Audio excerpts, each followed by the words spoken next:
O texto da palavra, no capítulo 26 de Mateus, os versos 36 a 46.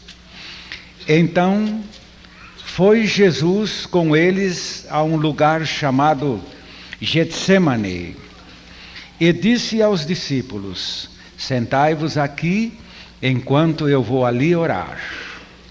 E levando consigo Pedro e os 2 filhos de Zebedeu, começou a entristecer-se e a angustiar-se. Então lhes disse: a minha alma está triste até a morte. Ficai aqui e vigiai comigo. E adiantando-se um pouco, prostrou-se com o rosto em terra e orou: meu Pai, se é possível, passe de mim este cálice. Todavia, não seja como eu quero, mas como tu queres. Voltando para os discípulos, achou-os dormindo e disse a Pedro: assim, nem uma hora pudeste vigiar comigo? Vigiai e orai, para que não entreis em tentação. O espírito, na verdade, está pronto, mas a carne é fraca. Retirando-se mais uma vez, orou dizendo: Pai meu, se este cálice não pode passar sem que eu o beba, faça-se a tua vontade. E voltando outra vez, achou-os dormindo, porque seus olhos estavam carregados. Deixando-os novamente, foi orar terceira vez, repetindo as mesmas palavras. Então, voltou para os discípulos e disse-lhes: dormi agora e descansai. Eis que é chegada a hora, e o Filho do Homem está sendo entregue nas mãos dos pecadores. Levantai-vos, vamos-nos. Eis que é chegado aquele que me trai. Glorioso Espírito Santo, esta é a verdade da tua palavra, ela tem que ser recebida, crida e experimentada. Tu vais fazer esta obra, Senhor, porque ninguém pode fazer esta obra se tu não a realizares. Em nome de Jesus. Amém. Amém. A morte, esta de que vamos falar nesta noite, é imprescindível. Tão imprescindível que Deus, o nosso Pai, não encontrou um outro processo para redimir o pecador fora desta morte em Jesus. Você acha que Deus, na sua infinita sabedoria, não encontraria um outro processo se o existisse? E Ele não encontraria um outro meio para redimir a humanidade do que ver o seu filho pendurado nos engastes daquela cruz? Ele procuraria um outro processo. Deus seria cruel se houvesse um outro processo e Ele insistisse na morte do seu filho. E agora nós temos o Senhor Jesus no Getsemane manifestando a sua convulsão sentimental, convulsão humana, porque ele, embora tendo em seu corpo toda a plenitude da divindade, era o ser humano, é Deus encarnado. Ele foi orar ao Pai, dizendo: Pai, passe de mim este cálice. Esta é a minha reação pessoal. Contudo, há algo acima de tudo isto, Pai, é a tua vontade. Eu sei que esta tua vontade é mais importante do que todas as minhas reações. E por que era a vontade do Pai? Não é uma vontade cruel esta vontade do Pai. Acabamos de dizer agora mesmo que se Deus tivesse um outro processo, Ele teria evitado a crucificação do seu Filho. E agora você vai ver de onde surgiu esta vontade do Pai em colocar o seu Filho naquela cruz, começando em 1 Timóteo, capítulo 2, os versos 3 e 4. De onde surgiu esta vontade em Deus? Não partiu, por exemplo, do fundo de um Deus cruel, de um Deus malvado, que não preza ao menos o seu próprio filho? Não, examine direito. Porque isto é bom e agradável diante de Deus, nosso Salvador, que quer que todos os homens se salvem e venham ao conhecimento da verdade. Mas em que consistia então esta vontade do Pai de pôr o seu filho ali naquela cruz? Era uma vontade, meus irmãos, meus amigos, você escute bem agora. Era uma vontade de te salvar, era a vontade de me salvar, é a vontade de nos salvar. Ele conheceu esta humanidade na sua desgraça, na sua queda, na sua perdição, na sua maldade, na sua miséria, na sua iniquidade, na sua perversão, e Ele teve uma vontade intensa de restaurar, de reabilitar, de resgatar esta humanidade perdida. E por esta vontade expressa, Ele teve a essa altura que expressá-la exatamente onde foi necessário, inclusive no sacrifício do seu Filho. Ezequiel, capítulo 18. Nós temos aqui o verso 23, que nos fala desta posição de Deus com relação à perdição do ímpio. Desejaria eu, de qualquer maneira, a morte do ímpio? Diz o Senhor Jeová. Não desejo antes que se converta dos seus caminhos e viva? E o verso 32 também. Porque não tomo prazer na morte do que morre, diz o Senhor Jeová. Convertei-vos, pois, e vivei. Morre o ímpio. A sua esposa chora. Os seus filhos choram. Os seus amigos choram. Mas há mais alguém chorando ali em volta dele. Disse esse texto da palavra de Deus. É Deus chorando. É Deus chorando. Porque enquanto os seus queridos perderam o seu chefe, Deus perdeu mais uma vida, perdeu mais uma alma. E Ele não encara isto com indiferença. Por isto a sua vontade está expressa nesta salvação da humanidade. 1 Timóteo 4, versículo 10, continua expressando esta vontade divina que foi tão forte ao ponto de suportar o seu próprio filho pregado naquela cruz. Porque para isto trabalhamos e lutamos, pois esperamos no Deus vivo, que é o Salvador de todos os homens, principalmente dos fiéis.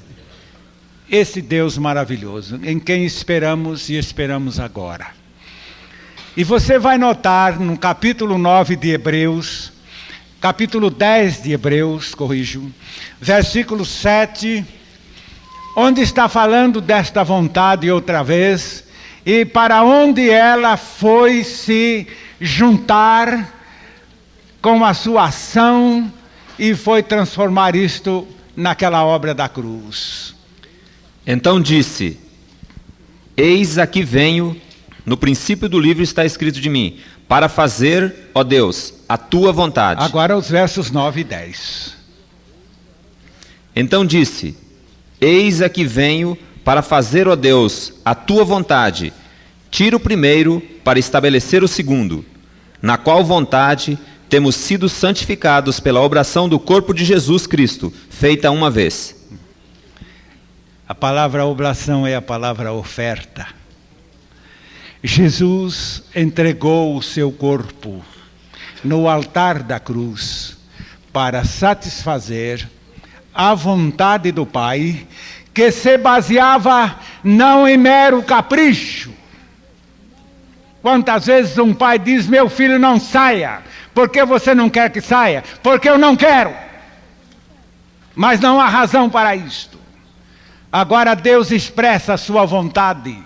Eu quero que você vá para aquela cruz.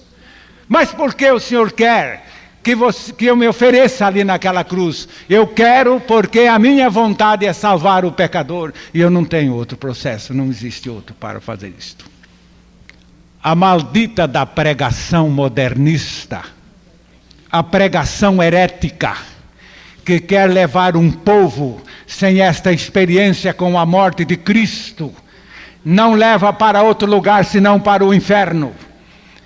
Porque Deus não teve outro recurso para salvar o homem fora da oblação, da oferta do corpo de Cristo em sacrifício ali naquela cruz. Se você o despreza, você está perdendo a sua alma. Não está perdendo muito, não. Está perdendo tudo. E aqui, morte ali naquela cruz, onde o Senhor Jesus Cristo nos levou a ser crucificados com Ele. Ele sabia, lá no texto de Lucas, capítulo 18, os versículos 31 a 34, Jesus sabia que o momento certo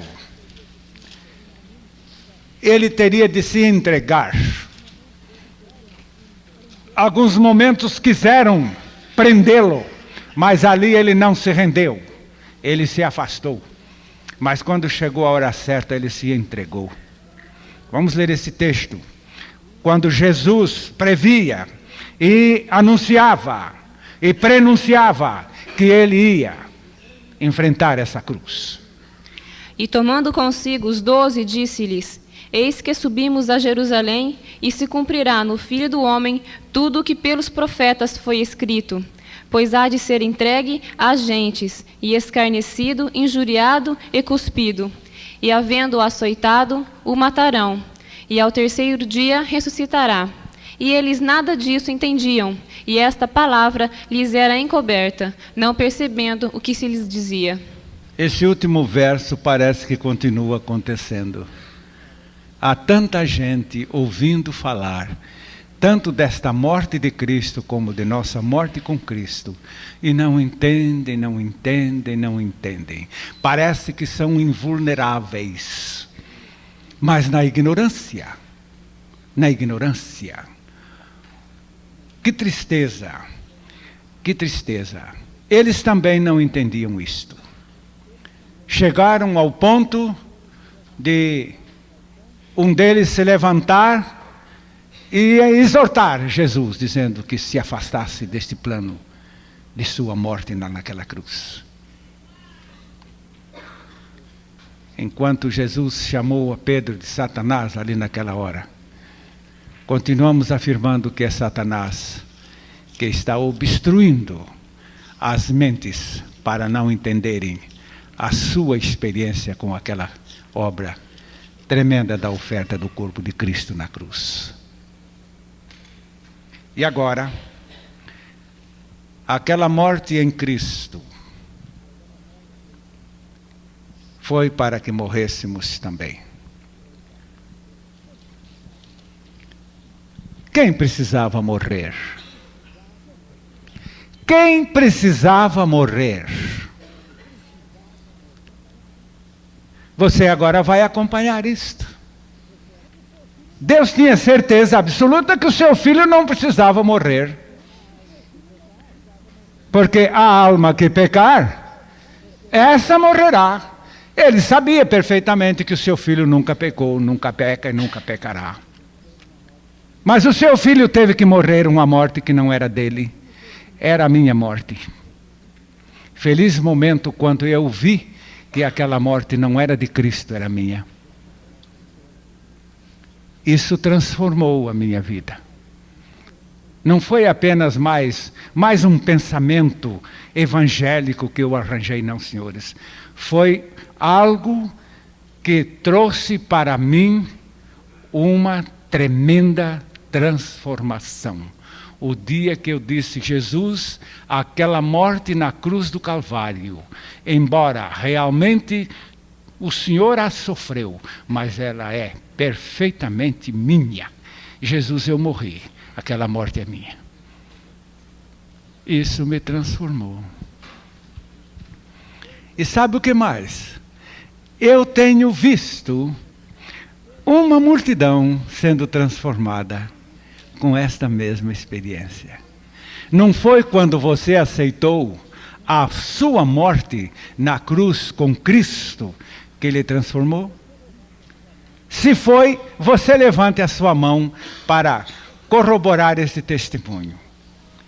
Se não foi, você deixa para lá. Aqui foi, e aqui também, e ali também, e lá também, e acolá também, lá atrás. Está lá o pastor Bemiro Monroy.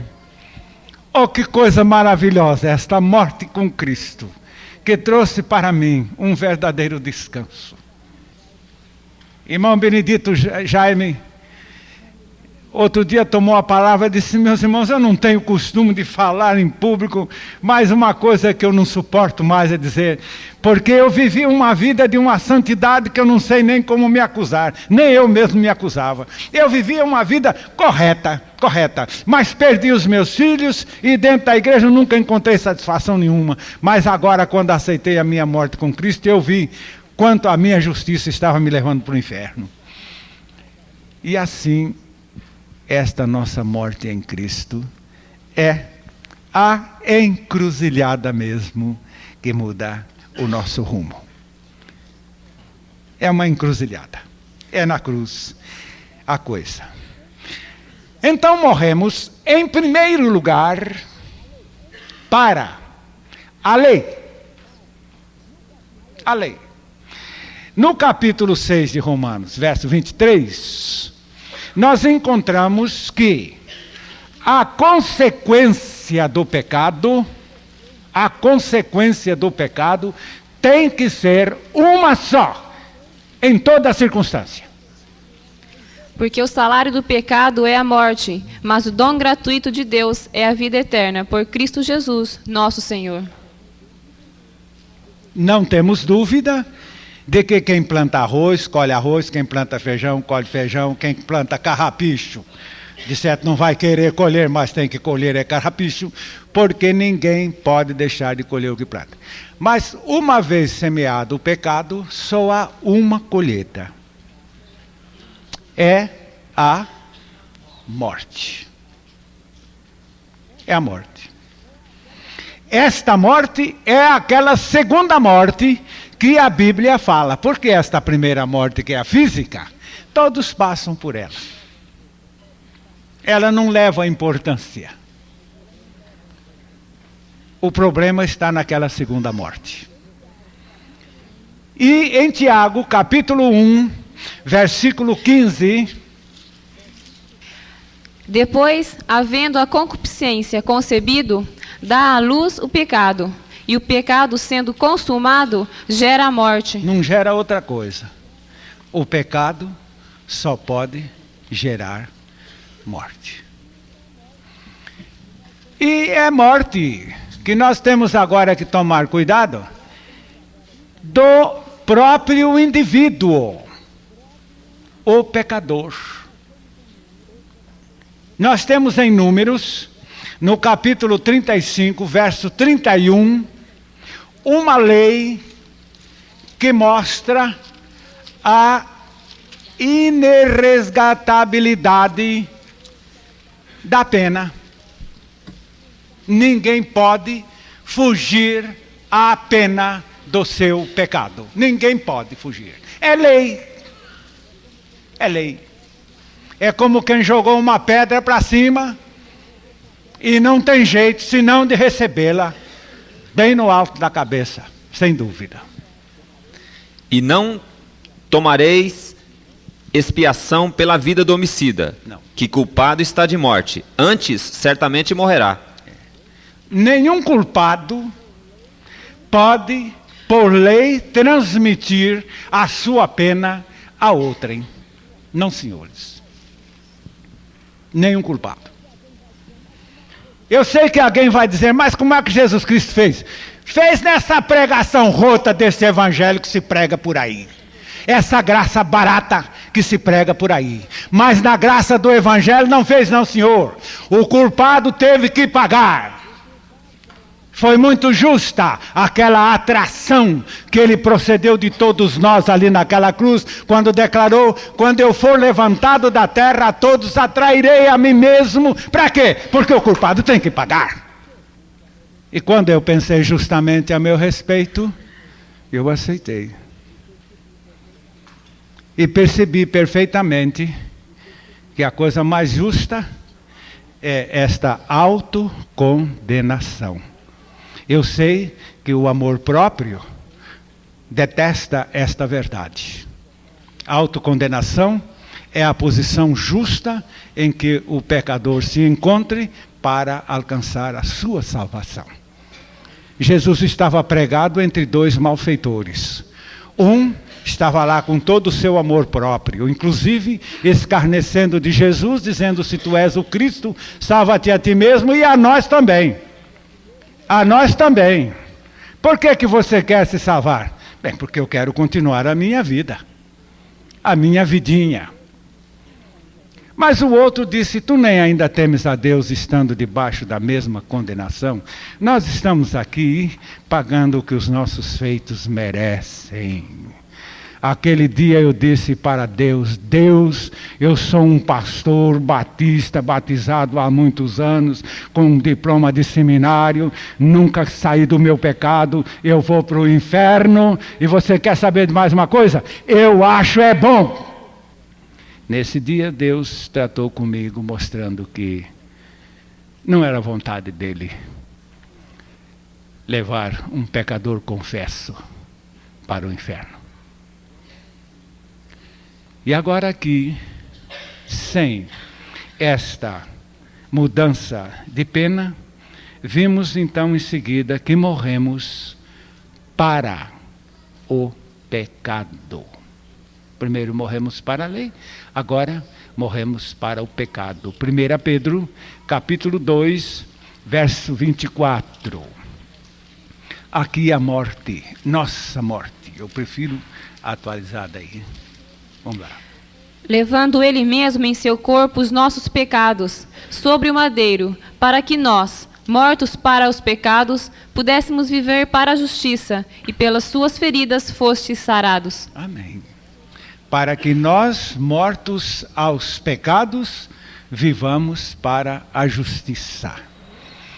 Para que nós tínhamos que morrer? Exatamente aqui está uma bênção. Ali naquele lado, uma bênção porque cumprimos a lei. Aqui deste lado, a outra bênção, porque morremos para o pecado. E morrer para o pecado é a verdadeira conversão. Uma pessoa, quando muda de opinião sobre o pecado, não está se convertendo.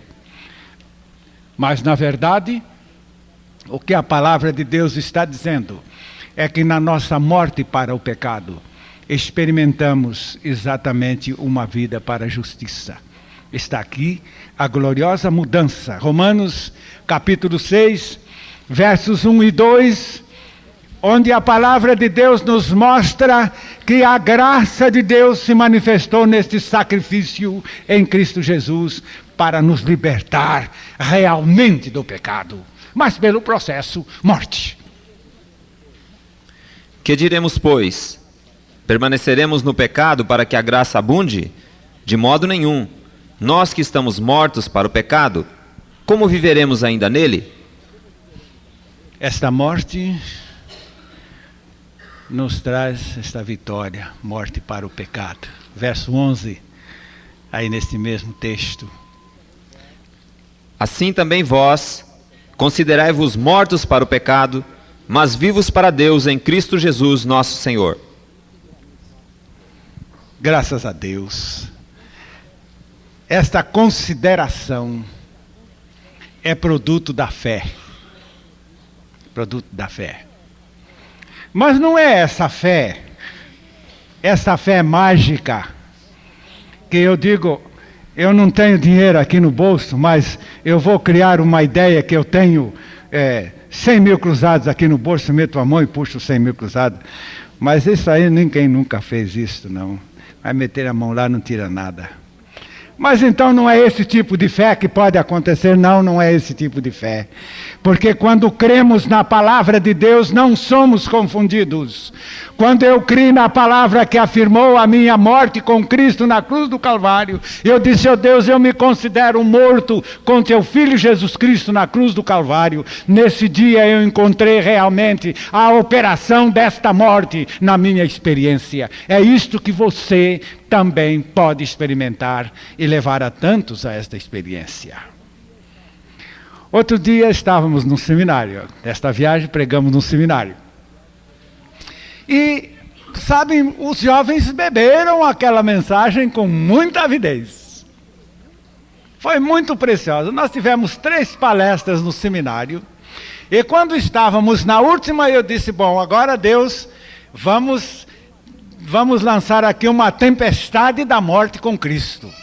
E então passamos a lançar esses textos. E a morte com Cristo. Quando chegamos lá bem a uma altura, eu disse, vocês estão entendendo que é a nossa morte com Cristo, a nossa libertação? E que não existe outro processo libertador fora desta morte em Cristo? Muitos moços, eles, quantos de vocês concordam com isto e aceitam esta verdade na palavra? Levante a mão.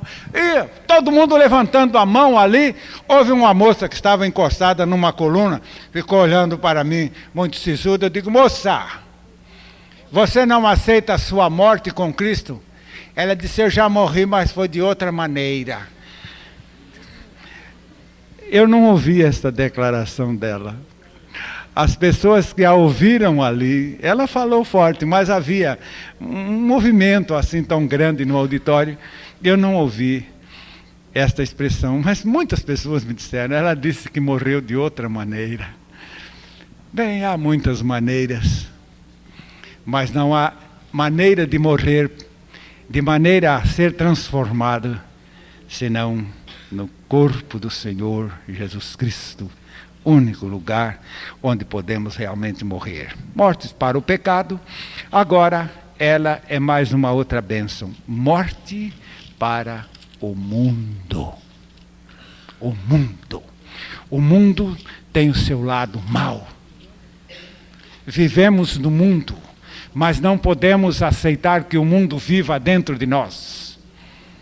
Ele tem o seu lado mau. E em Gálatas, capítulo 1, verso 4, a palavra de Deus nos mostra que o Senhor Jesus Cristo se deu, mais uma vez, pela vontade do Pai. Para quê? O qual se deu a si mesmo por nossos pecados, para nos livrar do presente século mau, segundo a vontade de Deus, nosso Pai. O qual se entregou a si mesmo pelos nossos pecados, para nos desarraigar deste mundo perverso, segundo a vontade de nosso Deus e Pai. Ele se entregou a si mesmo por nossos pecados, para nos livrar deste mundo perverso. Mundo perverso. Eu sei que alguém diga a esta altura, mas eu gosto desse mundo. Claro! Claro. Tal palha, qual grão. Seria estranho, tal tampa, qual balaio, diz o nosso nordestino. Seria estranho que algum ímpio dissesse, eu não gosto do mundo. Você gosta do mundo? Já está dizendo o que é. Diga-me com quem andas. E eu sei que serás um deles. Não há dúvida que, se você gosta do mundo, é porque você tem a natureza dele. Mas se você morrer em Cristo, você vai descobrir que você morreu para esse mundo e você vai encontrar uma coisa maravilhosa. Você vai encontrar nesse mundo toda a sua maldade. Você não vai querer mais gozar das amizades deste mundo. Você sabe o que você vai querer? Você vai querer evangelizar o mundo. Isto sim. Isto sim. E como estamos empenhados nessa tarefa, ó Deus, nós te louvamos porque nos concedes as nações por herança e os confins da terra por possessão, no nome santo do Senhor Jesus Cristo. Porque queremos ver este mundo mau, perverso, não agradando-nos, mas remido, para que ele venha agradar a Deus, fazer a sua vontade. Agora nós temos aqui uma outra vitória maravilhosa nessa nossa morte em Cristo. Gálatas 2:20 nos chama a atenção para esse ponto. Gálatas 2:20. Quem é que não sabe? Vamos todos falar? Vamos lá. Já estou crucificado com Cristo, e vivo, não mais eu, mas Cristo vive em mim. E a vida que agora vivo na carne, vivo na fé do Filho de Deus, o qual me amou e se entregou a si mesmo por mim. Você notou aí? Já estou crucificado com Cristo e eu não vivo mais. Você sabe que nesta nossa morte com Cristo, aconteceu uma coisa maravilhosa. Eu não vivo mais nem para mim mesmo. Não vivo mais para mim. Eu não sei o que é fazer planos para mim, para a minha vida. Tudo está voltado agora para tudo. Não há mais esta introversão. Não há mais esse introinteresse. Não há mais este acordo com a satisfação própria. Parece que existe para nós algo mais feliz, mais divertido do que a gente se voltar para si mesmo. É exatamente a expressão do amor. O amor é o indivíduo aberto, enquanto que o egoísmo é o indivíduo fechado. Ele morreu, este eu morreu ali pregado naquela cruz, e tudo se tornou magnífico.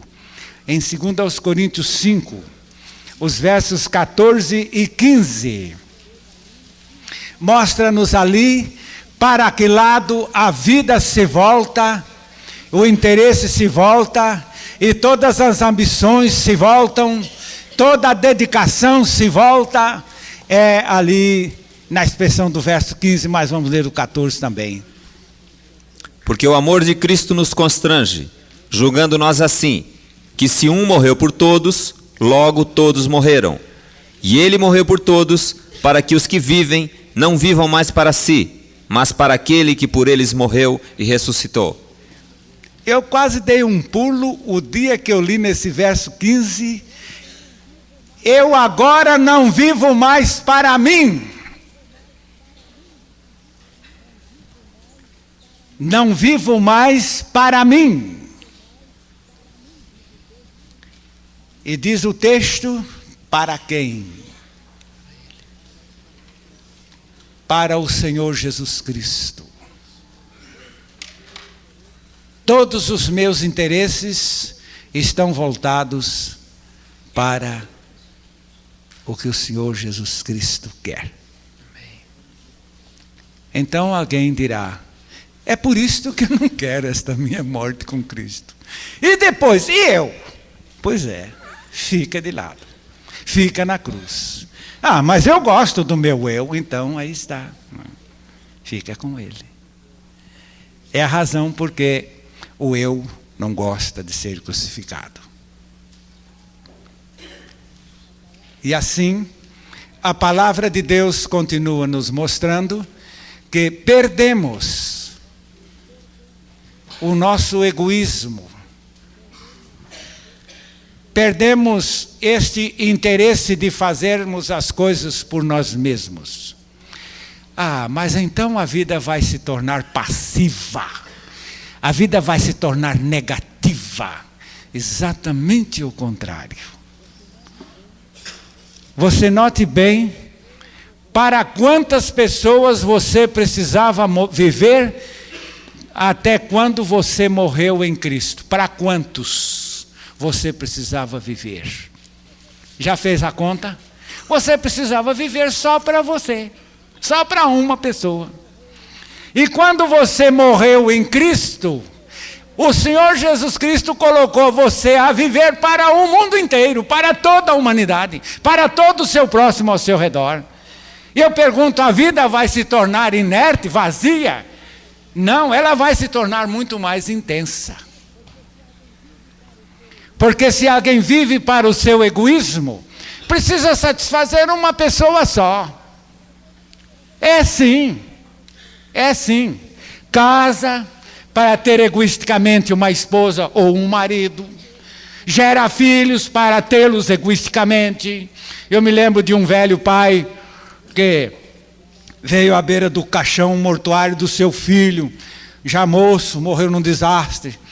Pois é, a gente cria filhos na esperança de que eles, uma vez criados, venham servir de amparo para nós os velhos. Olha, agora Deus nos frustra este plano. Eu fiquei pensando, velho egoísta, nem por amor criou seus próprios filhos. E assim, a palavra de Deus nos chama a atenção que temos uma vida muito mais intensa e extensa quando morremos em Cristo. Não ficamos defuntos, não. Morremos para uma vida diferente daquela do egoísmo. É a vida para a glória de Deus e para todos aqueles que nos rodeiam. Como é bom. Eu fiquei bem mais rico depois que eu morri com Cristo. Mas eu descobri também que não seguro nada. Que maravilha, que coisa boa, que bênção. E quero mais, não para mim. Eu ainda disse isso para minha esposa. Você está pensando que eu quero apagar a luz aí, desnecessária, porque eu quero ficar rico? Não, eu quero guardar esse dinheiro para dar a outros. Eu quero gastar esse dinheiro com a obra em favor de outros. É a ambição de amar. Eu não sei se a palavra ambição de amar parece uma contradição, ambição de amar. Mas eu acho que é certo. Acho que está certo. É muito preciosa esta decisão que a cruz nos leva, porque morremos para nós e passamos a viver unicamente para Ele, para a sua glória, para tudo quanto Ele determinar. Agora, uma outra coisa que eu queria chamar a sua atenção é que Ele nos fez morrer. Veja mais uma outra coisa. A fim de pertencermos a Cristo. Pertencermos a Cristo. Mas todo mundo é de Cristo. Esse é o seu engano. Isso é o que o diabo lhe ensinou. Você não é de Cristo. Eu vou lhe mostrar aqui na Bíblia o que Deus fez comigo e Ele faz com você. Em 1 João 3,8... Quem comete o pecado é do diabo, porque o diabo peca desde o princípio. Para isto o Filho de Deus se manifestou, para desfazer as obras do diabo. Não adianta. Até com a polícia a gente é assim, né? Você encontra a polícia aí, a polícia quer acertar alguma coisa com você, então diz, de onde você vem, para onde você vai? Bem, eu sou uma pessoa boa, etc., nós não estamos acreditando nada disso. Onde estão seus documentos que marcam exatamente o que você é? Então, é possível que um documento possa nos recomendar. Mas aqui Deus ainda está dizendo, você quer ser de Deus quando os seus documentos provam que você é do diabo. Ele aponta o seu montão de pecados aí dentro da sua vida. Ele aponta mais uma coisa. A sua natureza perversa, a sua natureza egoística, a sua natureza depravada, a sua natureza corrupta, a sua natureza iníqua. E ele está dizendo, isso aí somente é marca de que você é de outro proprietário. Que adianta eu dizer, eu sou de Deus, eu sou de Deus, eu sou de Deus. E alguém olha aí, ó, a marca P aí. Marca P. Ué, não é D, não é P. Pecado. A marca está dizendo. Eu me recordo que uma vez nós paramos, semelhante àquela experiência com o Natal, aquela noite. Paramos uma noite e vimos um homem caído na estrada. E o irmão Fulgêncio, um homem muito ligeiro, saltou do carro e foi correndo lá, chegou lá, rolou o homem, e já pegou aqui assim 1 litro de cachaça e levantou, olha o documento dele aqui. Isso aqui não é nada, não é só rolar para lá e nós vamos passar com o carro. O documento já era 1 litro de cachaça, não precisa nem saber quem é. De modo que a marca pecado na sua vida já mostra o seu documento. E você nunca caia na tolice de dizer, não, mas eu sou de Deus com pecado e tudo. Não pode. Você não pode prevalecer nessa falsa posição. Primeiro, ela não te dá paz. Segundo, ela não te dá segurança. E terceiro, você não vai prevalecer com ela na eternidade. Tenha juízo. Pense melhor. E a palavra nos diz que quando morremos no corpo de Cristo, Romanos 7,4, nos mostra que passamos a pertencer àquele que nos fez morrer. Passamos a pertencer. Tornamos-nos propriedade de outrem. Assim, meus irmãos, também vós estáis mortos para a lei pelo corpo de Cristo, para que sejais doutro, daquele que ressuscitou de entre os mortos, a fim de que demos fruto para Deus. Amém.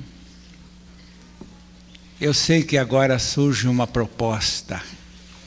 Eu quero ser de Deus. Eu faço oração a Deus, dizendo a Deus que eu quero ser dele. Eu canto aquele hino, tudo entregarei. Você já morreu? Não, morrer não, eu quero ser de Deus, mas sem morte. Não dá. Não dá. Você quer arrombar a porta. Não dá. Olha para Levíticos 1:4. E daí em diante você vai descobrir uma coisa muito interessante.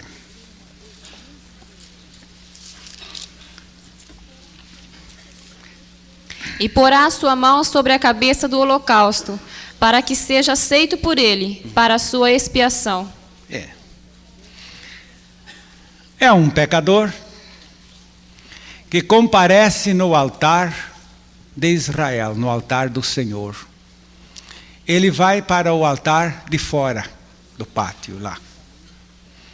Ele vem trazendo ali um boi. E diz, eu venho oferecer este boi, mas como oferta minha. Então o levita e o sacerdote dizem ao ofertante, você então põe a mão na cabeça do boi, muito bem, e diga estas palavras, aceito que este boi morra por mim. Aceito a minha morte nesta morte. Amém? Amém. Então, o boi é degolado, não é? É morto ali. E aí coloca-se o boi no altar. E o boi é oferecido. E Deus então aceita. No boi, aceita o ofertante. Esta lei da aceitação, ela está em todos os atos do altar. Não podia ficar um caso de uma oferta sem que o ofertante procedesse primeiro à aceitação. Capítulo 3 de Levíticos, verso 2. E porá a sua mão sobre a cabeça da sua oferta, e a degolará diante da porta da tenda da congregação. Isto. E os filhos de Arão, os sacerdotes, espargirão o sangue sobre o altar em roda. O verso 8 do mesmo.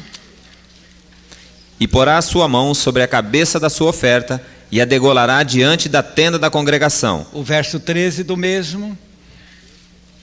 E porá a sua mão sobre a sua cabeça, e a degolará diante da tenda da congregação. Bom, e daí em diante não precisa ler. 4:15, não é?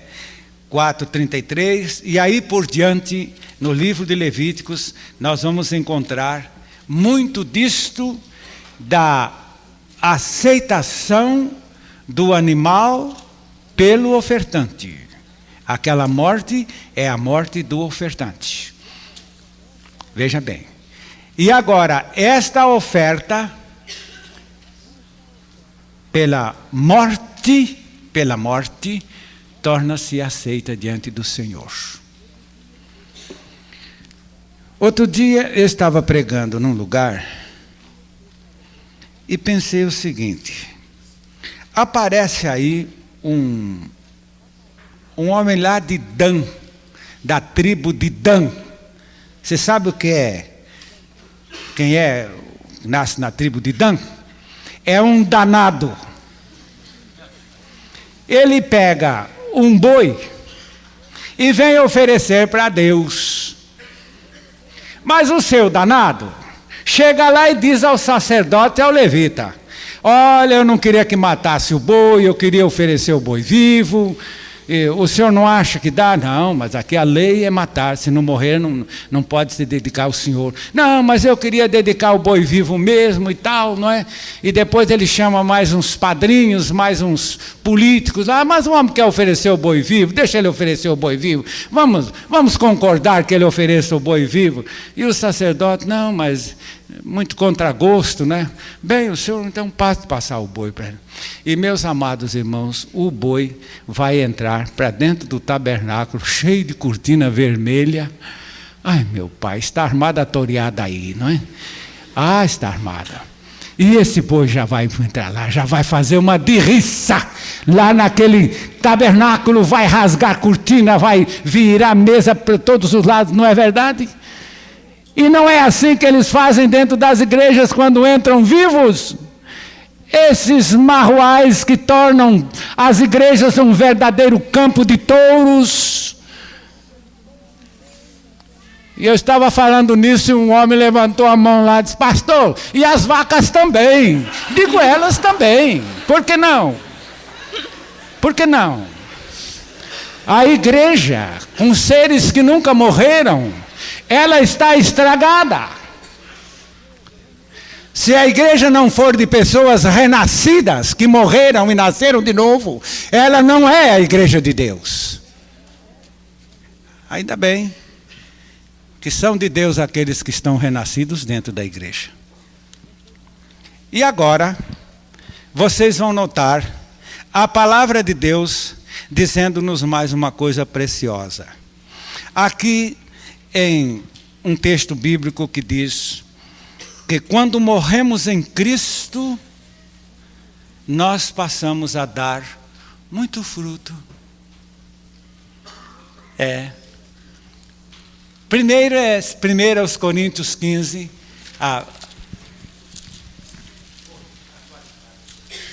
1 Coríntios 15, versículo 36. Estou falando de fruto, mas agora temos que falar de fruto de alguém que nasce.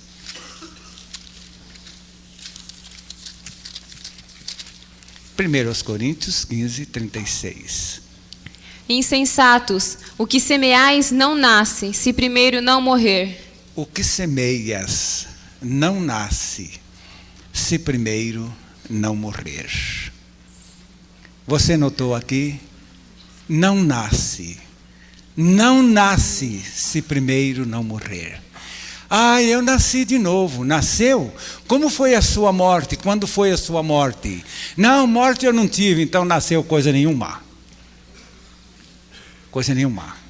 Porque não se nasce se primeiro não morrer. Agora, João 12, 24, chamando-nos a atenção que se morrer...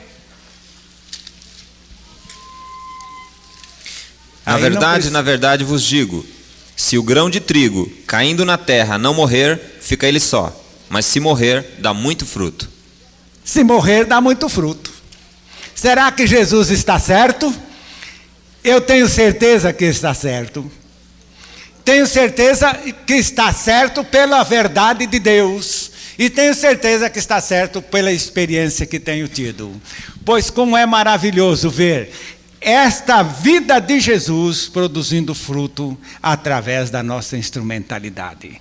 Não tem nada com trabalhador dedicado, não tem nada com trabalhador esforçado, com trabalhador denodado, com trabalhador sacrificial, não tem nada disso. Tem que esta maravilhosa bênção da nossa morte em Cristo nos torna instrumentos de fruto, ou seja, vidas frutíferas para a glória do Senhor.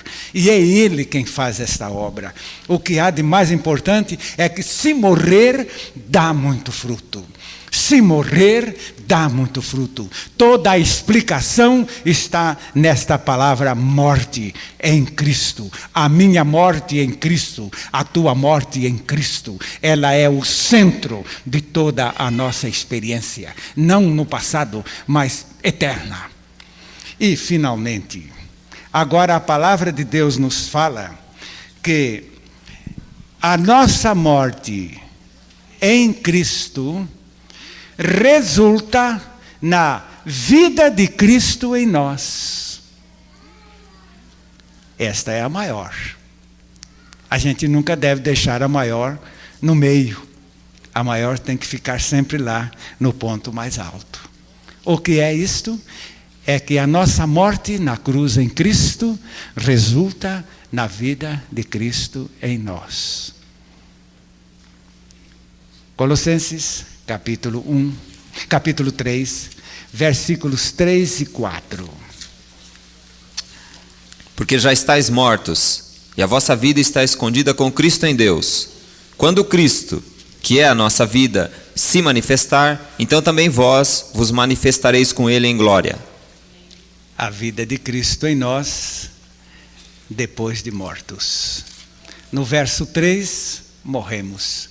No verso 4, a sua vida toma conta do nosso ser.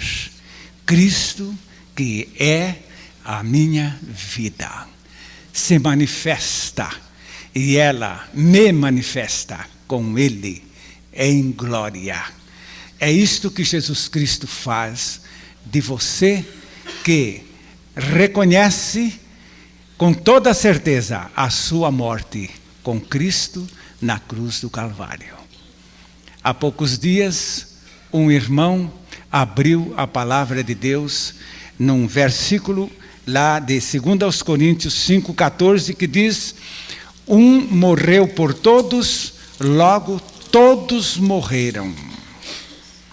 Este irmão disse o seguinte: eu vi na palavra de Deus a minha morte. Eu vi na palavra de Deus a minha morte. E o que é que vai acontecer agora, pastor? Eu creio. Esta minha morte com Cristo.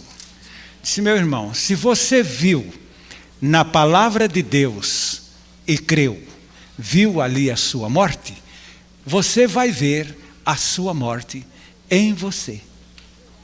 Só que você nunca verá propriamente a morte, porque você já vai encontrar o resultado desta morte, que é a vida de Cristo em você. Esta é a maior bênção que temos na morte com Cristo. Eu não morri, mas Cristo vive em mim. Esta é a sua presunção, é mentira. A palavra de Deus diz que a vida de Cristo não pode se estabelecer em quem Ele não levou a morrer lá naquela cruz, porque duas vidas não podem ocupar a mesma personalidade. Ele teve que tirar a nossa para estabelecer a dele. Isto não é só lei física, é também lei judicial e é lei de todas as espécies. Nós encontramos aqui que ninguém pode ter duas vidas, a sua vida pecaminosa e a vida de Cristo. Precisa morrer Morrer, porque Cristo morreu e nos fez morrer nele. Glória a Jesus, porque nos fez morrer nele, a fim de pôr em nós este mundo de bênçãos e, acima de todas, a sua vida. Glória a Jesus. A mensagem que você acabou de assistir faz parte do Ministério de Comunicação Palavra da Cruz. Temos um grande acervo de estudos bíblicos em áudio e vídeo. Distribuímos também gratuitamente o jornal mensal Palavra da Cruz. Entre em contato conosco pelo fone 0 operadora 43 3372 8900 ou pelo e-mail livraria@piblondrina.com.br. Visite-nos pelo site www.livrariapiblondrina.com.br ou acesse www.piblondrina.com.br. Graça e paz.